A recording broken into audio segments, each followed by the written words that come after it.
Hello everyone. तो कैसे हैं आप लोग। तो फ्रेंड्स ध्यान दीजिएगा, अब एग्ज़ाम्स का सीज़न स्टार्ट होने वाला है, यानी कि सभी लोग अपना जो भी बोर्ड है एसएससी ने भी अपना पेंडिंग जो भी पेपर्स थे उसके लिए नोटिफिकेशन रिलीज़ कर दिया। साथ ही साथ ईएसआई के लिए भी एग्ज़ाम स्टेट के लिए जो कि हाल ही में एक नोटिस आया था कि जल्द ही एग्ज़ाम्स होगा। तो कुल मिलाकर ये कह सकते हैं कि अब एग्ज़ाम्स आपका स्टार्ट होने वाला है। तो ऐसे में आपको क्या करना, बस आपको ये करना है फ्रेंड्स कि जो भी आप पहले से पढ़ रहे थे अब थोड़ा सा उसमें तेज़ी ला दीजिए, थोड़ा सा और अपना टाइम दीजिए स्टडी पे। ठीक है, ज़्यादा कुछ नहीं कहूँगा। तो फिलहाल हम बात करने वाले हैं आज हम सेट नंबर 29।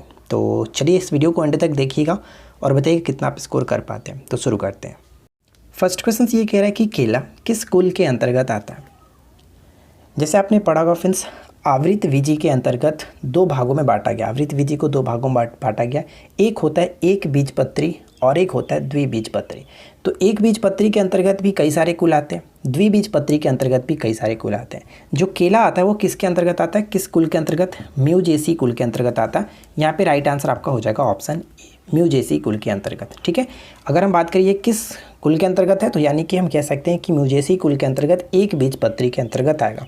ठीक है, पालमी की अगर अंतर बात करें तो पालमी के अंतर्गत क्या क्या चीज़ें आता है, जैसे नारियल हो गया, ताड़ हो गया, खजूर हो गया, ये आता है। ग्रेमनी भी अक्सर पूछा जाता है। ग्रेमनी में याद रखिएगा जैसे हम कह सकते हैं गेहूँ, मक्का, चावल, ज्वार, बाजरा, बांस, जौ और ये सभी चीज़ें इसमें आते हैं। लिलियेसी बहुत इंपॉर्टेंट है, इसको याद रखिएगा। लिलियेसी के अंतर्गत लहसुन, प्याज ये पूछे जाते हैं। ये सभी के सभी कह सकते हैं फ्रेंड्स एक बीजपत्री के अंतर्गत आता है। चलिए फिलहाल देखिए नेक्स्ट क्वेश्चन क्या कह रहा है। अगला प्रश्न है कि भारत के उपराष्ट्रपति के संबंध में निम्नलिखित में से कौन सा कथन सही नहीं है। कौन सा कथन सही नहीं है, तो यहाँ पे हम पढ़ सकते हैं। फर्स्ट पॉइंट कह रहा है कि उपराष्ट्रपति के निर्वाचन मंडल में संसद और राज्य विधानसभाओं के सभी सदस्य शामिल होते हैं।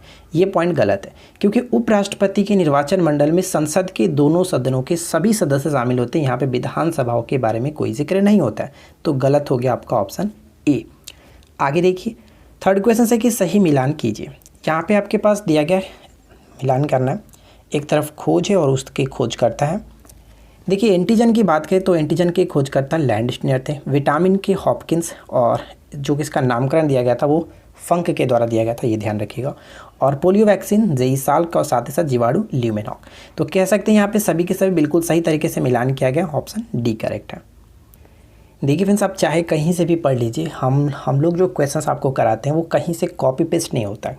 एग्ज़ाम्स के पॉइंट ऑफ व्यू से हम क्वेश्चंस को खुद से रेडी करते हैं कि हाँ ये पूछा जा सकता है, ये पूछा जा सकता है। लेकिन आप बाकी चैनल पे चले जाइए, वो कहीं ना कहीं से कॉपी क्वेश्चंस कर करके आपको देते रहेंगे और डेली आपको वही सब क्वेश्चन देखने को मिलता रहता है। तो अगर आप हमारे साथ पढ़ेंगे तो आपको खुद के अंदर लगेगा कि हाँ आपका जीके काफ़ी इंप्रूव हो गया। ये मैं नहीं कह रहा हूँ, जितने भी मेरे साथ स्टूडेंट जुड़े हुए हैं जिनसे हमारी बात होती है उन्होंने ही खुद कहा है। मैं अपनी तरफ से ये बढ़ा चढ़ा करके नहीं कह रहा हूँ कि आप हमारे साथ पढ़िए। बस आप हमारे साथ रेगुलर बन करके देखिए, 15 से 20 दिन आप पढ़िए और आपको पता चल जाएगा। जितने लोग पहले से जुड़े हुए उनको पता है। फिलहाल देखिए नेक्स्ट क्वेश्चन क्या है। सिटीज़ किसके संरक्षण के लिए एक बहुपक्षीय समझौता है। तो इसके बारे में हम लोगों ने कई बार डिस्कस किया हुआ था। सिटीज़ के अंतर्गत क्या होता है कि ये एक प्रकार का हम कह सकते हैं फ्रेंड्स जो भी संकटग्रस्त होते हैं या फिर लुप्तप्राय जो होते हैं उनको यहाँ पे बचाने के लिए काम करता है। जैसे संकटग्रस्त वनस्पति और वन्य जीव दोनों के लिए काम करता है। यहाँ पे सी बिल्कुल सही होगा। नेक्स्ट वन है कि एक घोषणा पत्र जिसे फिलॉसफी ऑफ द बॉम्ब कहा जाता है, इसे निम्नलिखित संगठनों में से किसके द्वारा लाया गया था। किसके द्वारा लाया गया था, तो हिंदुस्तान सोशलिस्ट रिपब्लिक एसोसिएशन। ठीक है, और कभी कभी ये पूछा जाता है कि फिलॉसफी ऑफ द बॉम्ब नामक शीर्षक किसके द्वारा लिखा गया था। तो ये लिखा गया था कह सकते हैं भगवती चरण बोहरा। ठीक है, ऐसी कुछ करके नाम है, थोड़ा सा मुझे याद नहीं आ रहा, शायद इसी तरह से नाम है, भगवती चरण बोहरा करके कुछ नाम है। आप थोड़ा सा कमेंट करके बताइएगा, माइंड पे नहीं चढ़ रहा। चलिए फिलहाल देखिए नेक्स्ट क्वेश्चन क्या कह रहा है। बॉम्बे प्लान के संदर्भ में निम्नलिखित कथनों पर विचार कीजिए। बॉम्बे प्लान के संदर्भ में निम्नलिखित कथनों पर विचार कीजिए। जवाहरलाल नेहरू ने 1944 के बॉम्बे प्लान को आधिकारिक रूप से स्वीकार किया था। यहाँ पे देखिए पॉइंट्स गलत है। जवाहरलाल नेहरू ने 1944 में बॉम्बे प्लान को आधिकारिक रूप से स्वीकार, यहाँ पे ये पॉइंट्स इसलिए गलत हो जाता है और क्योंकि आपको पता है कि 1944 में जो बॉम्बे प्लान था वो 8 उद्योगपतियों के द्वारा मिलकर के बनाया गया था। ठीक है, तो यहाँ पे हम कह सकते हैं कि 1944 में 8 उद्योगपतियों ने मिलकर के इसको तैयार किया था। तो जवाहरलाल नेहरू के साथ यहाँ पे तो संबंध नहीं होता है। तो यहाँ पे राइट आंसर हम सिर्फ और सिर्फ किस टिक करेंगे, 2 और 3 बिल्कुल सही है। ठीक है, 2 और 3 यहाँ पे सही आंसर होगा, तो केवल और केवल हम बी को टिक करेंगे, 2 और 3। आगे बढ़ सकते हैं, बिल्कुल। अगला प्रश्न क्या कह रहा है, सूची 1 को सूची 2 के साथ मिलान करना। तो यहाँ पे मैच करिए और बताइए कि राइट आंसर आपका क्या होना चाहिए। एक तरफ रचना है और दूसरी तरफ हम कह सकते हैं उनके संपादक या फिर रचनाकार हैं। जैसे कॉमरेड की बात करें तो कॉमरेड मौलाना मोहम्मद अली के साथ मैच होगा, ए का 4 के साथ, तो 2 जगह पे मिल रहा है। उसी तरह से अगर हम बात करें यहाँ पे हिंदू पैट्रियाट आपको पता है गिरीश चंद्र जो कि घोष, यहाँ पे कह सकते हैं डी का 2 के साथ यहाँ पे मिल रहा है, यानी राइट आंसर आपका हो गया ऑप्शन बी।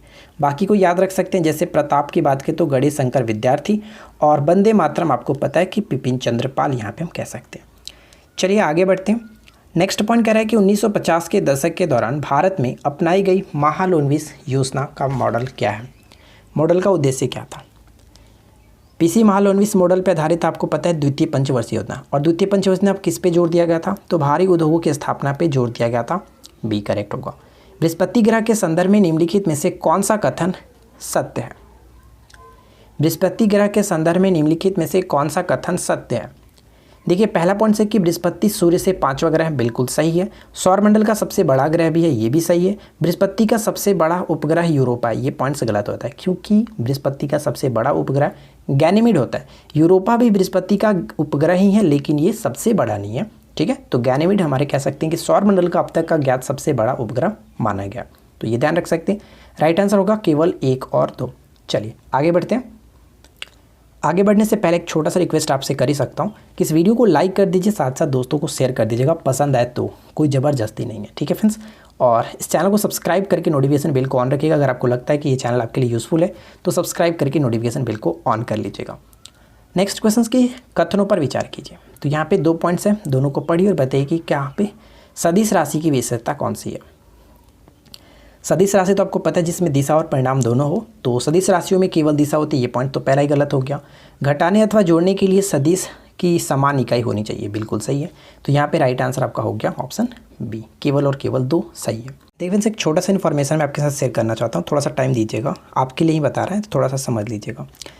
देखिए जुलाई मंथ का हमारा न्यू बैच स्टार्ट हुआ है, 2 जगह पे हमारा बैच चलता है। तो पहला मैं आपको बताता हूँ कि हमारे एप्लीकेशंस पे एक बैच एसआई के लिए स्टार्ट हुआ है, जो कि आपका ये मंथली बैच है 149 के साथ। इसमें क्या क्या चीज़ें दी जाती है मैं आपको समझाता हूँ। ऑनलाइन टेस्ट आपका मिलता है हर 2 दिन पर एक सेट, जो कि 100 क्वेश्चंस के साथ फुल मॉक टेस्ट, साथ ही साथ हैंड राइटिंग नोट्स दिए जाते हैं जो एग्जाम्स के पॉइंट ऑफ व्यू से काफ़ी इंपॉर्टेंट, जो आपके सिलेबस में दिया गया उसका हैंड राइटिंग नोट्स प्रोवाइड कराया जाता है।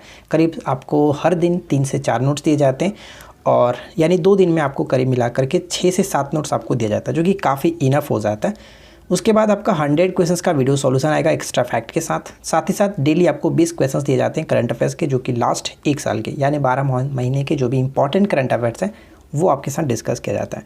ये आपको हमारे एप्लीकेशंस पे करा जा रहा है। तो अगर आप इस बैच में जुड़ना चाहते हैं तो आप हमारे एप्लीकेशंस को डाउनलोड कर सकते हैं। इस वीडियो के नीचे डिस्क्रिप्शन में लिंक दिया गया, जहाँ पे आप डायरेक्ट जा करके क्लिक करके हमारे इस बैच में ज्वाइन हो सकते हैं। जुलाई 2021 का बैच है, जो कि 149 के साथ। ये तो बात क्लियर हो गई। अब एक छोटा सा इन्फॉर्मेशन मैं आपको यहाँ पे शेयर कर दूँ। देखिए ध्यान दीजिएगा कि फ्रेंड्स हर मंथ हमारा व्हाट्सएप पे एक ऑनलाइन टेस्ट सीरीज चलता है, जो कि रात को 10 बजे होता है। इसमें आपको 50 क्वेश्चन दिए जाते हैं डेली, साथ ही साथ संडे को 100 क्वेश्चंस के साथ फुल मॉक टेस्ट होता है। और उसके बाद टेस्ट के तुरंत बाद आपको रैंक लिस्ट भी जारी किया जाता है। एक्चुअली रैंक लिस्ट आपका यहाँ पर भी अब जारी किया जाने लगा है, जितने भी बच्चे इसमें रहते हैं वहाँ पर भी रैंक लिस्ट आपको मिलता है। तो इसमें भी रैंक लिस्ट आपको देखने को मिलेगा, और टेस्ट के तुरंत बाद आपको पीडीएफ भी प्रोवाइड करा जाता है, जो भी क्वेश्चंस आपने यहाँ पे 50 लगाया था। और इसके लिए सिर्फ और सिर्फ आपको 50 रुपीज़ पे करना पड़ता है। ये आपका हर मंथली होता है, यानी कि जुलाई महीने के लिए आपको 50 रुपये पे करना है इस नंबर पे, और अपना स्क्रीनशॉट इसी नंबर पे सेंड करना है, आपको व्हाट्सएप में जोड़ दिया जाएगा, ठीक है फ्रेंड्स। और ये आपका टेस्ट ऑनलाइन ही होता है गूगल फॉर्म के थ्रू, लेकिन ये हमारा एप्लीकेशन पे होता है। इसके लिए कहीं आपको जाने की जरूरत नहीं होता है, सिर्फ और सिर्फ ये एप्लीकेशन पे ही होता है। तो इन सभी चीज़ों के लिए हमारे एप्लीकेशन को डाउनलोड कर लीजिए, वहाँ पर आपको सारी इन्फॉर्मेशन दे दी जाएगी। तो चलिए आगे बढ़ते हैं, इस वीडियो को आगे बढ़ाते हैं। नेक्स्ट क्वेश्चन है कि भारत और अन्य देशों के मध्य निम्नलिखित द्विपक्षीय सैन्य अभ्यासों का मिलान करें। चलिए हम यहाँ पे एक करके मैच करते हैं, और यहाँ पे जो भी लिखा गया वो काफ़ी इंपॉर्टेंट है, ध्यान से मिलाइएगा। जैसे कि इंद्र की बात करें तो इंद्र जो अभ्यास होता है या फिर इंद्र अभ्यास जो होता है वो भारत और रूस के बीच होता है। यहाँ पे फर्स्ट का बी के साथ होगा, फर्स्ट का बी के साथ यहाँ पर भी है, यहाँ पर भी। नोमैडिक एलिफेंट की बात करें तो ये भारत और मंगोलिया के बीच होता है, यहाँ पर भी देख सकते हैं 2 का डी के साथ, 2 का डी यहाँ पर भी है, यहाँ पर भी है। सूर्य किरण किसके साथ होता है तो भारत और नेपाल के मध्य सूर्य किरण होता है। तो 3 का फर्स्ट करेक्ट आंसर हमारा हो गया ऑप्शन बी। ठीक है, ध्यान रखिएगा मैत्री की बात करें तो ये थाईलैंड के साथ होता है। ठीक है, थाईलैंड के साथ, जबकि मित्र श्रीलंका के साथ होता है। नेक्स्ट वन क्या है कि किस घाटी को कह सकते हैं the grand canyon of India या फिर द एरिजोना ऑफ इंडिया के नाम से जाना जाता है। तो यहाँ पे राइट आंसर होगा गांडीकोटा घाटी। ठीक है, गांडीकोटा घाटी, ऑप्शन डी को टिक करेंगे।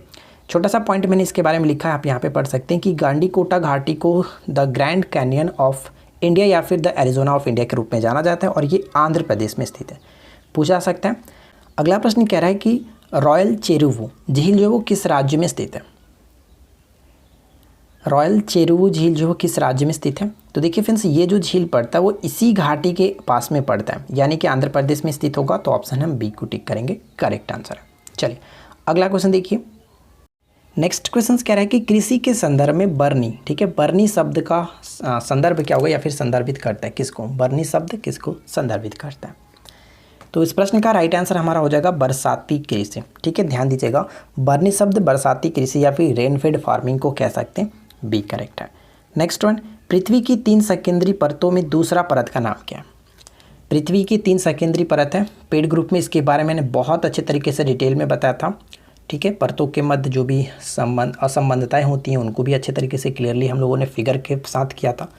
तो देखिए पृथ्वी की 3 सकेंद्री परतों की दूसरी परत का नाम क्या है। तो सबसे ऊपर में क्या होता है सियाल, सेकेंड नंबर पे सीमा और लास्ट में सबसे अंदर जो कोर होता है इसको कह सकते हैं वो नीफे होता है। तो हमारा जो कह सकते हैं फ्रेंड्स मेंटल कह सकते हैं ना, मेंटल, तो दूसरी परत मेंटल यहाँ पे सीमा होगा, ऑप्शन हम ए को टिक करेंगे, सीमा।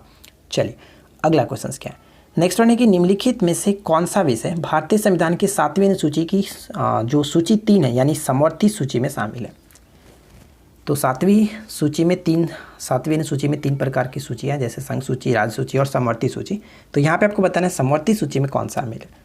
तो दंड प्रक्रिया समवर्ती सूची के अंतर्गत आता है, ए करेक्ट होगा। नेक्स्ट वन क्या कह रहा है कि मानव श्वसन प्रणाली का कौन सा हिस्सा गैसों के आदान प्रदान के लिए सतह प्रदान करता है। गैसों के आदान प्रदान के लिए एल्वियोली, फेफड़े में ही एक भाग होता है एल्वियोली, ऑप्शन बी करेक्ट है। धातुओं के साथ जल मिश्रित अम्लों की अभिक्रिया होने पर कौन सा गैस उत्पन्न होता है। इसको हम लोग रिएक्शंस के थ्रू समझते हैं। देखिए मान लीजिए कोई धातु है सोडियम और इसको हम लोग HCl कोई अम्ल ले लेते हैं, एक अम्ल हो गया हाइड्रोक्लोरिक अम्ल, इसका रिएक्शन कराते हैं। रिएक्शन कराने के लिए मैं बैलेंस कर लेता हूँ, यहाँ पे 2 लगाता हूँ, यहाँ पर भी 2 लगाता हूँ। अब देखिए क्या होगा कि जब सोडियम HCl के साथ अभिक्रिया करता है तो यहाँ पे कह सकते हैं NaCl यानी कि साधारण नमक बना लेता है NaCl। तो यहाँ पे मैं 2 लगाता हूँ ताकि ये बैलेंस होता चले। और यहाँ पे देखिए कौन सी गैस बाहर निकली, हाइड्रोजन गैस बाहर निकली। तो हम कह सकते हैं राइट आंसर हो गया हमारा ऑप्शन ए। ठीक है ना, आगे बढ़ सकते हैं। नेक्स्ट वन देखिए, मानव शरीर में आहार नाली के किस भाग में भोजन का पाचन प्रक्रिया शुरू होता है। भोजन का पाचन जो स्टार्ट होता है वो कहाँ से होता है, मुख से स्टार्ट होता है, मुंह से स्टार्ट होता है। अगला प्रश्न, बाजार नियंत्रण प्रणाली किसने प्रारंभ किया था। बाजार नियंत्रण प्रणाली हम कह सकते हैं मध्यकालीन जो शासक थे वो खिलजी वंश के शासक अलाउद्दीन खिलजी। ठीक है, Alauddin Khilji, option B correct है। नेक्स्ट वन, नालंदा के सराय टीला में उत्खनन से प्राप्त हुआ था। नालंदा के सराय टीला में उत्खनन से क्या प्राप्त हुआ था, तो पाल काल का बौद्ध विहार। अगला प्रश्न, निम्न में से किस पुस्तक का 15 भारतीय और 40 विदेशी भाषाओं में अनुवाद हुआ है। इतना फेमस है कि 15 भारतीय भाषा में और 40 विदेशी भाषाओं में इसका अनुवाद हुआ है। तो यहाँ पे राइट आंसर होगा पंचतंत्र। पंचतंत्र के लेखक कौन थे, विष्णु शर्मा। ठीक है, अगला पॉइंट, बगलिहार बांध किस नदी पर बनाया गया। बगलिहार बांध किस नदी पर बनाया गया, हमेशा ये चलता फिरता क्वेश्चन है, सभी को पता होगा, चिनाब नदी पर बनाया गया, ऑप्शन ए करेक्ट है। भारतीय संविधान के किस अनुच्छेद के अंतर्गत राज्यपाल एक विधेयक को राष्ट्रपति की स्वीकृति के लिए सुरक्षित रखने की शक्ति रखता है। तो हम ये कह सकते हैं अनुच्छेद 200। ठीक है, अनुच्छेद 200 यहाँ पे बिल्कुल सही आंसर होगा। अगला क्वेश्चन क्या है, निम्नलिखित कथनों पर विचार कीजिए। 2 पॉइंट्स दिए गए, दोनों को अच्छे से पढ़िए और बताइए कि उपरोक्त में से कौन सा कथन यहाँ पे सही होगा। पहला पॉइंट कह रहा है कि विश्व मौसम विज्ञान संगठन का मुख्यालय लंदन में। ये पॉइंट तो गलत हो गया क्योंकि विश्व मौसम विज्ञान संगठन का मुख्यालय आपका जेनेवा में पड़ता है। 21 मार्च को हर साल अंतर्राष्ट्रीय जैव विविधता दिवस मनाया जाता है। ये पॉइंट्स भी गलत है क्योंकि ये प्रत्येक वर्ष 22 मई को मनाया जाता है। ठीक है, तो यहाँ पे दोनों के दोनों गलत है, कोई भी सही नहीं है, इस वजह से ऑप्शन डी करेक्ट होगा, ना ही 1 और ना ही 2। अगला प्रश्न, निम्नलिखित में से कौन सा देश दुनिया में सबसे ज़्यादा रबड़ उत्पादन करता है? सबसे बड़ा उत्पादक है रबड़ का, और यहाँ पे राइट आंसर क्या होगा? थाईलैंड। ठीक है, थाईलैंड बिल्कुल सही आंसर है। किस राजा की कहानी मुद्रा राक्षस नाटक का विषय? यानी हम कह सकते हैं कि मुद्रा राक्षस से किसके बारे में जानकारी मिलती है? तो मुद्रा राक्षस जो कि विशाख दत्त इसके लेखक थे, चंद्रगुप्त मौर्य। ठीक है, चंद्रगुप्त मौर्य। अगला प्रश्न क्या है? आधुनिक भारतीय नवजागृत का जनक किसे माना जाता है? आधुनिक भारतीय नवजागृत का जनक किसे माना जाता है? तो right answer will be option D, Raja Ram Mohan Roy. Raja Ram Mohan Roy को राजा की जो उपाधि है वो अकबर द्वितीय के द्वारा दी गई थी। ये क्वेश्चन अक्सर पूछा जाता है। प्रवाल भित्तियाँ मूंगा और सूक्ष्म शैवाल के बीच किस तरह के संबंधों से विकसित होती है? प्रवाल जो भित्तियाँ हैं वो मूंगा और सूक्ष्म शैवालों के बीच किस तरह के संबंधों से विकसित होती है? तो कह सकते हैं सहजीवी। ठीक है, सहजीवी यहाँ पे राइट आंसर होगा ऑप्शन सी। और सहजीवी हम यहाँ पे कह सकते हैं, फिर सहजीवी क्या होता है? अक्सर आपने देखा होगा सहजीवी। तो सहजीवी संबंध उन जीवों के बीच संबंध होता है जिसमें दोनों एक दूसरे की उपस्थिति से लाभान्वित होते हैं। यानी ये उसको प्रॉफिट करता है और ये इसके होने की वजह से इसको भी प्रॉफिट होता है, दोनों को प्रॉफिट होता रहता है, उसको कहते हैं सहजीवी। नेक्स्ट वन क्या है कि प्रसिद्ध स्वामीनाथन आयोग किससे संबंधित है? स्वामीनाथन आयोग का संबंध किससे है? तो यहाँ पे राइट आंसर में क्या होगा? कृषि से संबंधित है स्वामीनाथन आयोग। छोटा सा पॉइंट यहाँ पे लिखा गया, आप इसको पढ़ लीजिएगा। फिलहाल हम बढ़ते हैं आगे। नेक्स्ट वन क्या है कि पाइथन। बताइए पाइथन क्या है? पाइथन क्या है? एक प्रोग्रामिंग लैंग्वेज है। ए करेक्ट होगा, प्रोग्रामिंग लैंग्वेज है, यहाँ पे हम पढ़ सकते हैं। या इसके अगर हम बात करें कि इसको किसने बनाया था, तो कह सकते हैं, देखिए फ्रेंड्स क्या लिखा गया, गुइडो वैन रूसोम। ठीक है, रूसोम द्वारा बनाया गया था और पहली बार 1991 में रिलीज़ किया गया था इस प्रोग्रामिंग लैंग्वेज को, पाइथन को। नेक्स्ट वन है रंफा भूमि। रंफा भूमि जिसको हम लोग सक्र भी कहते हैं, सर्क कह सकते हैं, सॉरी सर्क शब्द किससे से संबंधित है? सर्क। तो इसका संबंध हिमरूप भू आकृतियाँ से संबंधित हो जाता है। ये क्वेश्चन इसी तरह से पूछा जाता है कि सर्क किससे संबंधित है? तो हिमरूपी या फिर ग्लेशियर कह सकते हैं, इस तरह से ध्यान रखिएगा। महात्मा गांधी के एक सहयोगी ने उनसे अलग होकर एक कट्टरपंथी आंदोलन स्वाभिमान आंदोलन शुरू किया था। वह कौन थे? स्वाभिमान आंदोलन किसने चला था? ईवी स्वामी नायकर। यहाँ पे सी करेक्ट है। अगला प्रश्न क्या है? निम्नलिखित यूरोपीय देशों में से जो नालंदा विश्वविद्यालय की स्थापना पर समझौता ज्ञापन पर हस्ताक्षर करने वाला पहला देश बन गया, वह देश कौन सा है? वह देश है पुर्तगाल। बी को टिक कर सकते हैं, पुर्तगाल। हीलियम से भरा गुब्बारा वायु में उड़ने लगता है, इसका कारण क्या है? हीलियम से भरा गुब्बारा वायु में उड़ने लगता है, इसका कारण ये कि हीलियम का घनत्व वायु से कम होता है, जिस कारण से ऐसा होता है। सर्वाधिक ऋणात्मक तत्व कौन सा है? सर्वाधिक ऋणात्मक तत्व कौन सा है? फ्लोरीन। ठीक है, फ्लोरीन यहाँ पे राइट आंसर होगा। अगला प्रश्न क्या कह रहा है? आयरन को जस्तेदार बनाने के लिए प्रयोग किया जाता है। आयरन को जस्तेदार बनाने के लिए प्रयोग किया जाता है किसका? जिंक का। यानी कि हम कह सकते हैं फ्रेंड्स कि लोहे पर जिंक की परत चढ़ाना, जिसको हम लोग गैल्वेनाइजेशन कहते हैं। ठीक है, गैल्वेनाइजेशन। चलिए नेक्स्ट वन, निम्नलिखित में से कौन सा कथन सत्य नहीं है? कौन सा कथन सत्य नहीं है? तो यहाँ पे हम कह सकते हैं कि कावेरी का उद्गम आंध्र प्रदेश में, ये पॉइंट्स गलत है, क्योंकि आपको पता है कि कावेरी का उद्गम त्र्यंबकेश्वर नामक पहाड़ी से होता है, आंध्र प्रदेश में नहीं होता है। ये पॉइंट्स हमारा गलत है। पश्चिमी घाट से इसका रिलीज हो, आई थिंक ये कह सकते हैं उद्गम होता है। ठीक है, उद्गम होता है कावेरी नदी का उद्गम। नेक्स्ट वन कह रहा है कि वे दो प्रमुख नदियाँ कौन सी है जो अमरकंटक पठार से निकलती हैं परंतु वे अलग अलग दिशाओं में बहती हैं? अमरकंटक कह सकते हैं मध्य प्रदेश में स्थित है और यहाँ से दो नदियाँ निकलती हैं। यहाँ पे हम कह सकते हैं एक तो नर्मदा जो कि पश्चिम की तरफ बहते हुए जाकर के अरब सागर में गिरती है, और एक जो होता है उत्तर की तरफ बहते हुए जाकर के गंगा में मिलता है। कहाँ पे? पटना के समीप। ठीक है, तो यहाँ पे राइट आंसर होगा सोन। नर्मदा और सोन ऑप्शन सी करेक्ट है। नेक्स्ट क्वेश्चन कह रहा है कि किस सूफी संत को सुल्तान ए तारिकीन की उपाधि मिली है? सुल्तान ए तारिकीन की उपाधि किसे मिली है? तो शेख हजीमुद्दीन नागौरी। प्राचीन भारत का महान व्याकरण पतंजलि किसके समकालीन थे? पतंजलि जो किसके समकालीन थे? पुष्यमित्र सुंग। D will be correct answer, Pushyamitra सुंग। रंगराजन समिति का संबंध किस घटक से था? रंगराजन समिति का जो संबंध था वो भुगतान संतुलन घाटा से, ए राइट आंसर है। शिवाजी के अष्टप्रधान का जो सदस्य विदेशी मामलों की देखरेख करता था उसके हम लोग क्या कहते थे? विदेशी मामलों की देखरेख जो करते थे उनको हम लोग सुमंत के नाम से जानते थे, सुमंत, ठीक है। और एक अमात्य हुआ करते थे जो वित्त मंत्रालय कह सकते हैं, यानी कि वित्त विभाग जो देखते थे उनको अमात्य कहते थे। और यहाँ पे नेक्स्ट वन क्या है, चंद्रप्रभा वन्यजीव अभयारण्य कहाँ स्थित है? चंद्रप्रभा वन्यजीव अभयारण्य कहाँ स्थित है? उत्तर प्रदेश, ठीक है, उत्तर प्रदेश करेक्ट है। नेक्स्ट क्वेश्चन कि अरावली पर्वत का सर्वोच्च शिखर क्या कहलाता है? अरावली पर्वत का सर्वोच्च शिखर को हम लोग किस नाम से जानते हैं? गुरु शिखर, बिल्कुल सही होगा, गुरु शिखर। धूपगढ़ आपको पता है किसका है? धूपगढ़ जो है कह सकते हैं ये सतपुड़ा का। और पारसनाथ किसका होता है? तो ये छोटा नागपुर के पठार को कहते हैं, जो कि इसके सबसे ऊंची चोटी है पारसनाथ। नेक्स्ट वन, प्रधानमंत्री नरेंद्र मोदी के जन्म दिवस को चिन्हित करने के लिए देश भर में आयोजित विशेष सप्ताह का नाम क्या है? पिछले वर्ष की बात की जा रही है, पिछले वर्ष की सप्ताह का नाम क्या देखा गया था? सेवा सप्ताह, ठीक है, सेवा सप्ताह यहाँ पे करेक्ट होगा। नेक्स्ट वन कह रहा है कि जिबूती आचार संहिता जिसे हाल ही में खबरों में देखा गया था किस क्षेत्र से जुड़ी हुई है? जिबूती आचार संहिता, इसका संबंध किससे हो जाता है? समुद्री मामले से। इसके संबंध में मैंने यहाँ पे नोट लिख रखा, आप इसको पढ़िए और अच्छे तरीके से समझ सकते हैं। चलिए फिलहाल हम बढ़ते हैं नेक्स्ट क्वेश्चन की तरफ। अगला प्रश्न है कि किसे 2020 के डेटन साहित्यिक शांति पुरस्कार से सम्मानित किया गया? डेटन साहित्यिक शांति पुरस्कार से किसे सम्मानित किया गया? Option B will be correct answer, Margaret Atwood, option B correct है। मोस्ट इंपॉर्टेंट क्वेश्चन, अच्छे से याद रखिएगा। फीफा की तरफ से जारी रैंकिंग में किसे देश के प्रथम स्थान प्राप्त हुआ है? प्रथम स्थान बेल्जियम को, ठीक है, बेल्जियम करेक्ट आंसर होगा। तो फ्रेंड्स देखिए आज के इस वीडियो का आखिरी प्रश्न है कि कौन मिनी काजीरंगा के नाम से भी जाना जाता है? मिनी काजीरंगा के नाम से हाल ही में ये चर्चा में रहा था। Right answer will be option B, Pobitora वन्यजीव अभयारण्य, ठीक है, पोबितोरा वन्यजीव अभयारण्य असम में पड़ता है, जिसको मिनी काजीरंगा के नाम से जानते हैं।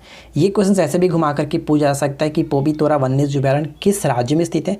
असम में स्थित है, ये याद रखिएगा, ठीक है। तो उम्मीद करते हैं कि आपने 50 में से काफ़ी अच्छी स्कोरिंग कर ली होगी। नीचे कमेंट्स करके जरूर बताइएगा कि आपने आउट ऑफ 50 से आपने कितना स्कोर किया, ठीक है फ्रेंड्स। तो वीडियो अच्छी लगी तो लाइक करना है, दोस्तों के साथ शेयर कर दीजिएगा, साथ ही साथ चैनल को सब्सक्राइब करके नोटिफिकेशन बेल को ऑन रखिए। और साथ ही साथ एक चीज़ मैंने आपको जो बताया था उस इन्फॉर्मेशन पे अगर आप जुड़ना चाहते हैं, यानी हमारे एप्लीकेशंस पे पेड कोर्सेज में जुड़ना चाहते हैं, तो इस वीडियो के नीचे डिस्क्रिप्शन में कोर्स का मैंने लिंक दिया है, आप वहाँ से जा करके ज्वाइन हो सकते हैं। तो चलिए आज की इस वीडियो में इतना ही, मिलते हैं नेक्स्ट क्लास में। Thanks for watching, keep learning, have a good day.